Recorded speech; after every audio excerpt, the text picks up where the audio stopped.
Jon Snow, the bastard who became the Wall's protector. Chapter 1. The Bastard of Winterfell.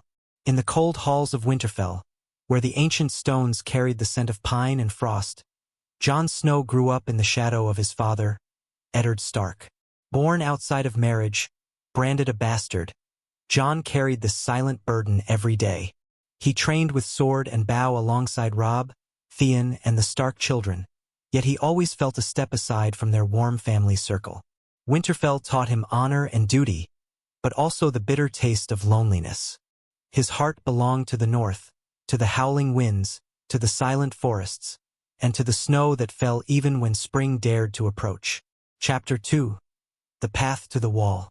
The wall rose before him like the end of the world, an endless mass of ice, a frozen barrier between civilization and the chaos beyond. Jon joined the Night's Watch seeking purpose, though he found discipline harsher than any lesson in Winterfell. The brothers in black were thieves, exiles, and killers, yet here all titles vanished. Jon learned to survive in the cold where death watched from every shadow. On patrols, he felt the vast emptiness of the wild lands, where the wind cut like steel and the stars shone colder than the ice itself. Chapter 3. Battles Beyond the Wall. The first true battles forged him in blood. Skirmishes with wildlings tested his loyalty when he came to see that their cause was not born of malice, but survival.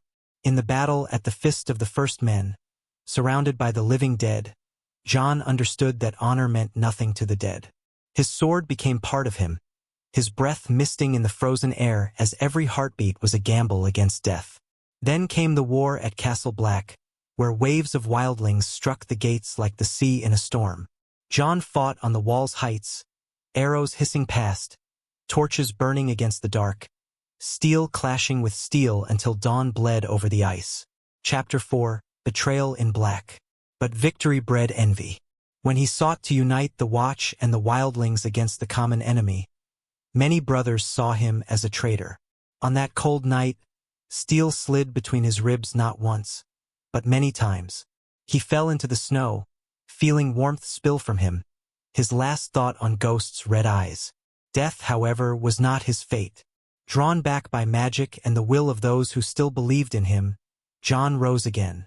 Not the same man, but one who had looked into the void and returned. Chapter 5. The Battle of the Bastards. Winter came with war. Ramsay Bolton's cruelty demanded an answer, and Jon gathered an army from those who still trusted the Stark name.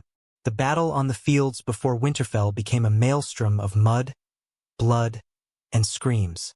Hoofs thundered over the dying, arrows darkened the sky, and shields shattered under the weight of rage.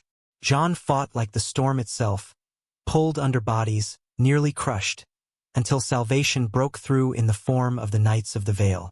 Winterfell's gates opened to him, and for the first time since childhood, he stood once more in the home that had never truly been his. Chapter 6. The War for the Living.